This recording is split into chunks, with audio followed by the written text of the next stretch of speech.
Sorry for the delay. Just being Oh, I didn't know when to triangles. How'd I do that? Pick that up. Pick it up, Shiana. Pull Grab it. Pick it up.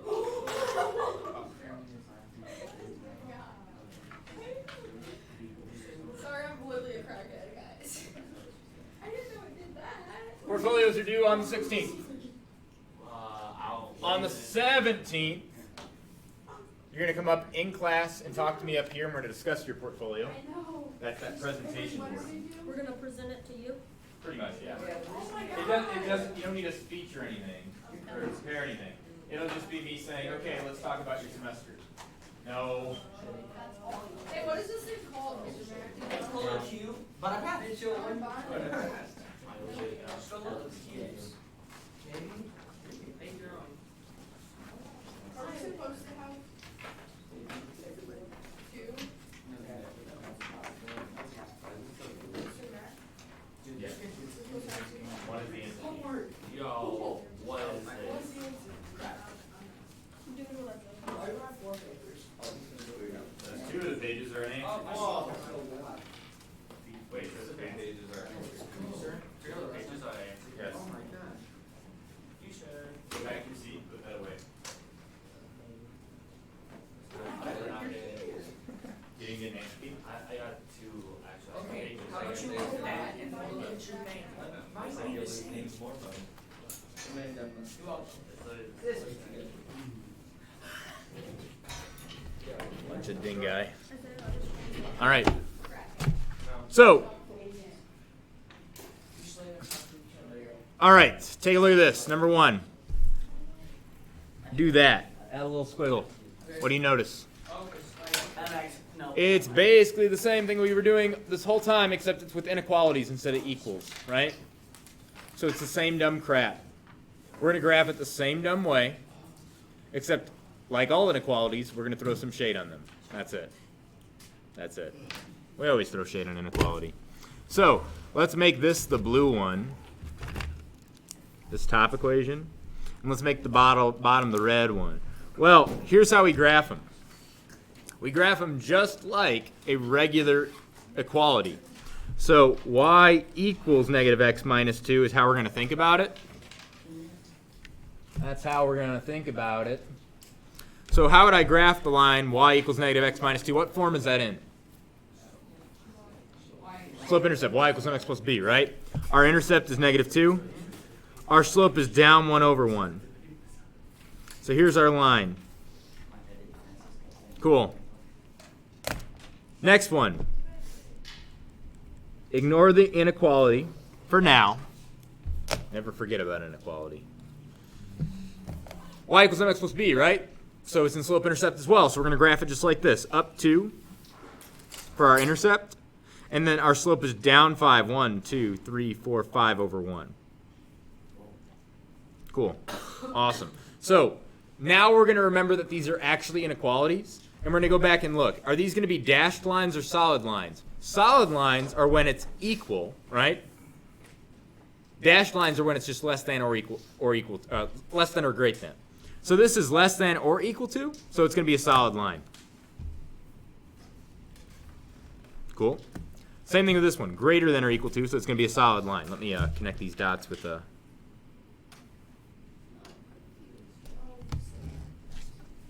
You're confused? Yes. Okay. So, do you see how this is the same as that? It's just with an equal sign. So you know how to graph that. Negative 2 for the intercept, down 1 over 1, right? Same thing for the red one. Graphing it just normally, right? Now, why did I use solid line versus dashed line? Well, if we had y less than negative x minus 2, then it would be a dashed line because it doesn't include. Remember, a solid line means all of these points are solutions to the equation, right? Anything on this line would be included. But if I have this, it means stuff on this line wouldn't be included because it's not equal to that, right? Yeah. Okay, cool. But they are. They have little equal signs underneath them, so they're solid lines. So everything's cool. Now, when we did inequalities before, we did it with a single variable. And we did something that looked like this. X less than 2. We drew a little thing, right? Single axis. We put 2 on here. Open circle, right, because it's not equal to 2. and it's less than 2, so x is over here. So we had to shade in because everything to the left of 2 is a solution, right? -3, 0, 1, all those would be less than 2. So now we have two variables. So we're not just going to shade part of one axis, we're going to shade on two axes. So it's going to create a shape, basically. So here's how we do this to figure out what's what. We're going to pick a point that's not on either of the lines. So let's pick 0, 0, because that's a really easy point, right? I'm going to plug it in. If it's a true statement, then we color in that side of the line. So when I plug it into the red equation, if this is a true statement, I shade everything on the left side of the red line in red, because everything over there should work, right? Just like on this, where everything to the left of 2 worked, so I colored all of that in, right? Everything to the right of 2, like 3 is over here, correct? If I plug that in, 3 less than 2, not true, so I didn't color that side, I colored this side. So we're trying to figure out what side of the red line to color. That's all we're trying to do here. So I'm going to plug in 0, 0, because it's not a point on our line, and it's going to test the left side of the red line. If it works out, then it means the left side is a solution, which means we colored in, right? Colored in means it works. So plug in 0, 0 to the red equation. 0 equals, what's negative 5 times 0? 0. So 0 equals 0 plus 2. What is 0 plus 2? You can't see it. Oh, my bad. So I'm plugging in 0, 0. 0 equals 0 plus 2. 2 equals 0. Obviously false, but what we really want to know is over here. So we said 0 and 2. Is 2 less than or equal to 0? Is 0 greater than 2? No, so it was a false statement, which means this side is not the true side. This side is. So we color in everything on the right side of the red line, including this little bit down here. Because anything over here would work as a solution. So the line is a boundary line, right? It divides it into true and false. Because it has an equal sign here, the line itself is part of the true side, right? So all of this, including this line, anything on that line or over here in the red, would be a solution for the red equation. So let's pick a point over here like 1, 1, right? 1, 1 should be a solution. If I plug it in, 1 greater than or equal to negative 5 plus 2. What's negative 5 plus 2? Negative 3. Is 1 greater than or equal to negative 3? Yes. So any point over here that I choose, if I were to plug it in, would make a true statement, including any point on this line, like this point right here, 0, 2. If I plug in 0, 2, I get 2 is greater than or equal to, what's 0 plus 2? 2. So 2 is greater than or equal to 2, true statement. So any point on this line or the area I shaded will work for the red equation. Now let's find out what works for the blue equation. Well, for the blue equation, we can also test 0, 0, right? Because 0, 0 is on the right side of the blue line. So we're going to test all of this area over here. If I plug in 0, 0 here, I get 0 less than or equal to, what's negative 0? 0. What's 0 minus 2? Is 0 less than negative 2? No, it's greater than. No, it's greater than. So this side was false, which means this side is true. So everything on this side, including this little bit down here, should be solutions that work. And I can test anything, including the stuff on this line, in that inequality, and it should come out true. Anything on this side would not for the blue equation. Blue inequality, I should say. So now we can see where they overlap. What do you think that means?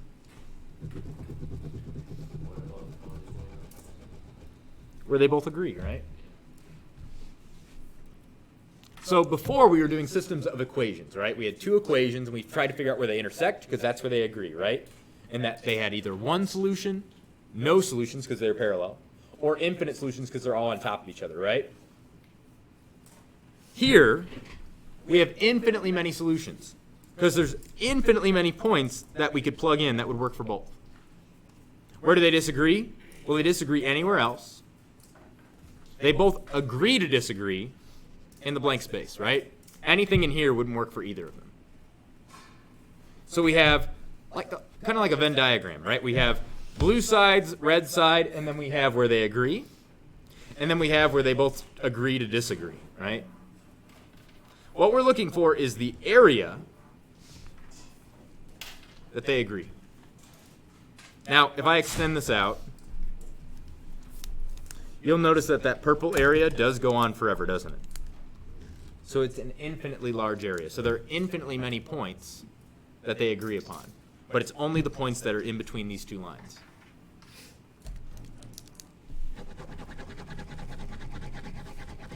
And on the lines. How do you feel? Okay. So, we graph them just like normal. We ask ourselves solid line or dashed line. In this case, solid line, right? Because it's here. Sorry, I'm zoomed in a lot. Let me zoom in out. We ask ourselves, after graphing them, solid line or dashed line, solid lines because they're both less than or equal to or greater than or equal to. We shade which side works, and then we color in the part where they both agree. In this case, I'm using purple because red and blue make purple. Yeah. What's the difference between like a solid line and a dashed line? A dashed line means that points on the line wouldn't work, whereas a solid line means that points on the line are going to work. So these are boundary lines, and the red solution is all in here, plus the line, right? All the way up to and including that line. If it was a dashed line, it would say anything that's to the right of this red line works, but not including the line, right? How would you know if it's a dotted line? So a dotted line looks like this. Oh, not with the equal sign? Yeah, it doesn't have the equal on there, so it doesn't include. So you would get something like 2 greater than or equal to 2, which in this case works, right? But you wouldn't have the equal to part, which would mean, ah, man, nope, 2 isn't greater than 2. It's almost greater than 2, right? But it goes up to that, but doesn't include it. Feeling better? Okay. So let's do number 2 together. Let's make the top one red, the bottom one blue. Again, these are in slope-intercept form, basically, right? So super easy to graph. Our slope is -1, and our intercept is -2. So when I graph it, there's the intercept on the y-axis, and then our slope is down 1 over 1. Again, I'm not making a solid line yet because I need to check to see if it is going to be solid or not. We're not graphing equalities here. We're graphing inequalities. This one, -5 is our slope, bless you, plus 2 is our y-intercept, so there's plus 2. And then down 5, 1, 2, 3, 4, 5 over 1. You might notice that these lines are very similar to the ones we just did, aren't they? The only difference is that this one's going to be a dashed line, meaning that it won't include points on this line as solutions. It's just there to separate a left side and a right side. That's it. It's a boundary line, right? Kind of like a border on countries. Same thing here. It does not include this line, so it's just going to be dashes to separate a right from the left. So now we pick a point that's not on either of these lines to test. How about this one? 0, 0 is a really easy point to test, right? So I plug in 0, 0 to both and see if I get true statements. In the top equation, I get 0 less than or equal to -0 minus 2 is just -2. True or false? 0 greater than -2. Yes. So this point is a solution to the red. So this side of the red line works. Everything on the right side of the red line works for the red line. All of this. Cool? What? Feeling good? The blue line, plugging in 0, I get 0 less than 0 plus 2, which is 2. Is 0 less than 2? Yes. So here's the blue line. Here's the point we were testing. The point we were testing is on the left of the blue line. So the left side's all going to work. The entire left side works for the blue line. Where they overlap is where they share solutions.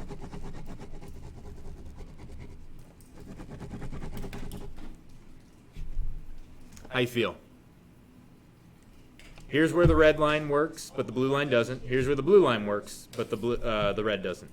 Here's where neither of them agree, and here's where they both agree. So the solution to this is any point that's in here. Infinitely many solutions. Almost everything's going to have infinitely many for this. Yeah. Well, yeah, I like always have like those order ones. Pretty much, yeah. Think about it. So he asked a really good question. Will we always have 4 parts? A red part, a blue part, a purple part, and a blank part. Well, think about any 2 lines you could draw. Will they always have 4 different parts to them? Yeah. The only time they wouldn't is if they go over each other, right? They'd have two sides. Or, the other one, what if they're both parallel? Oops, sorry, blue and red is what we're using here. They'd have three parts, right? Cool.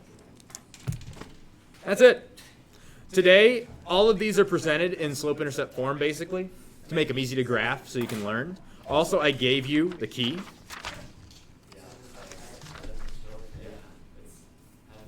Here it's shaded, it's just hard to see. Oh, sorry. Here it's shaded. It's just really hard to see because the shading was so light. See how it like has a gradient to it? So it started out really light and then wasn't dark enough for the copier, right? So this is the shaded area. And then over here, again, you can kind of see it getting darker, but it was too light down here. There's the shaded area, right? Here it's easier to see. I think it's because it used blue instead of red. Let's look at number 4. What's different and hard about number 4 that wasn't hard about the other ones? It has a fraction, right? So it's going to have a fraction slope. What else? Yeah, this first one's weird looking, right? That doesn't mean it's difficult, though. If you know what you're doing, it's really easy. We should think of this as x equals -3 and graph it from there. First of all, solid or dashed line? Solid. So we have no worries of using permanent ink and accidentally drawing a solid line. Cool. Awesome. Because that will happen. So x equals -3. Well, here's the x-axis. Here's -3, right? We want all the points where x is -3. -3, comma 0, -3, comma 1, -3, comma 2, 4, right? Et cetera, et cetera. So that's the line x equals 3. X equals -3. Now it's solid, right? So I'm going to color that in. And you can test a point now or later, doesn't matter. We want everything that's less than or equal to -3. Well, here's less than or equal to -3 is on the left side, right? So I already know it's going to be over here for the blue line. That's where it agrees, right? Could I test a point? Sure. 0, 0, plug it in. 0 less than or equal to -3? Yeah, true. Or, I'm sorry, false. False. So we wouldn't color that in. We color it in this side. Words are hard. Let's graph this one. Basically, this is y equals 5/3 x plus 2. What form is this in? Slope-intercept. So we don't need to fear the fraction. Fraction's just slope, rise over run, yeah? So plus 2, y-intercept. Up 5/3. 1, 2, 3, 4. Oh, no, I ran out of room. How am I going to graph this? 5/3 is the same thing as -5/3, right? So if we go down and left, it's the same thing as going up and right. No way. 1, 2, 3, 4, 5. 1, 2, 3. Solid line or dashed line? Dashed. Doesn't include the line. The line is not part of the solution. So I dash it. So are we going to agree all the way over here, or are you just going to agree in that little sliver down there is what we're asking. So let's test a point. Let's test 0, 0, because it's not on the line, right? 0, 0 is great for plugging in. I get 0, I'm sorry, over here. 0 less than 0 plus 2. What's 0 plus 2? 2. So we get 0 less than 2. True or false? True. So 0, 0 is on this side of the red line. So everything on this side of the red line works for red. But not including the red line. That's why it's dashed. Where they agree is down here. And further, right? We can keep going forever. How you feel? Boring. Correct.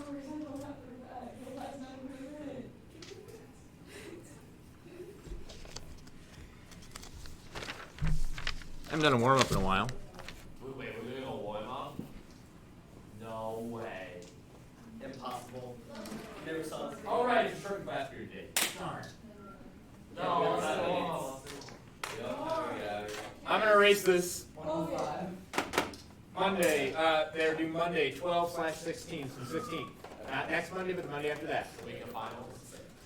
That's when portfolios are due. I'm kind of addicted to this. Get going. All right. What if I wanted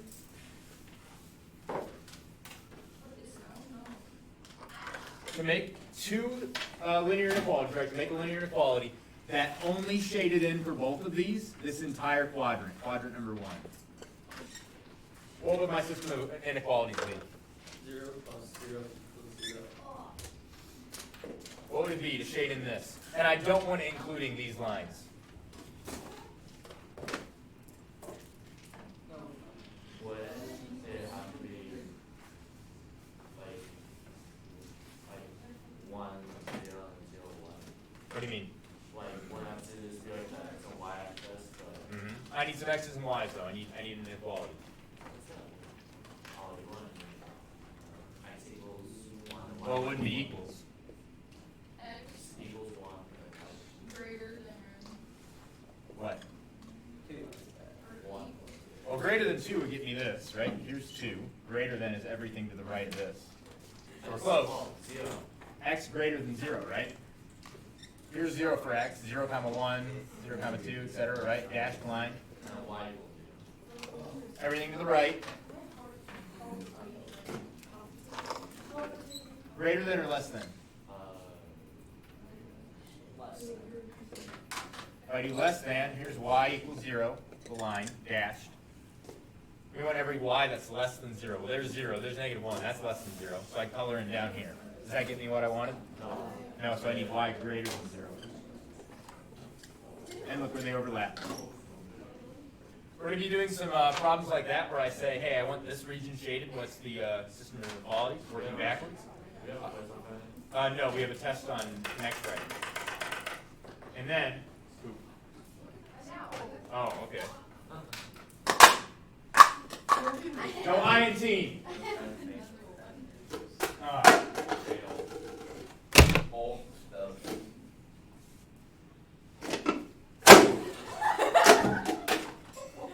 Again. You look like the guys at the Okay, this one time. you. Oh, no.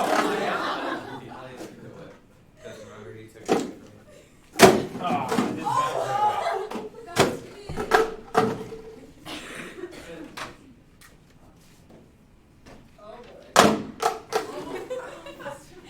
Gosh. Mr. Matt. What? We went to There's another guy. guys. There's another one over there. Let's go behind it. Yeah. All right. That's it. This is homework. Get it done. Yeah. We went to a 7-foot basketball. We were sitting there watching Mosi. The guy tried to dunk, and he looked exactly like you did. Awesome. He just stared